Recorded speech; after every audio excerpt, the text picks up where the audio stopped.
في بادرة منه أقام الهلال الأحمر الجزائري لولاية بجاية حفلا تكريميا على شرف الإعلاميين الذين كان لهم دور كبير في إنجاح عمليته التضامنية. حفل تميز بمداخلات أبرزت أهمية الإعلام الجواري في إيصال رسالته النبيلة خدمة للمجتمع الجزائري، إذ أجمع الحضور على أهمية الإعلام في وقتنا الراهن.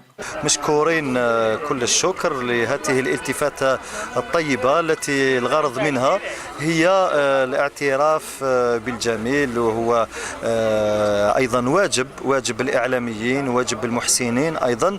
نكني صلا براس نساد غرسا نكوفري ليفانموايا ماج العالية في بقايات لي ماج العالية وكنا نعاوني مغفانية أو فنربي لي زاكسيون كم تداكيا أتكملت نكني توجور أقلا غير 8 سنة نتعاون إن شاء الله ربي يعني وفق إن شاء الله عطيها الصحة لكرواسون روج. قناة نوميديا التي كرمت من طرف الهلال الأحمر الجزائري عرفانا منها بالمجهودات التي قدمتها خدمة لمبدأ التواصل بين الحركة الجمعوية وبين الإعلام الهادف. Les journalistes, la presse écrite et parlée, c'est le moindre des choses qu'on peut faire.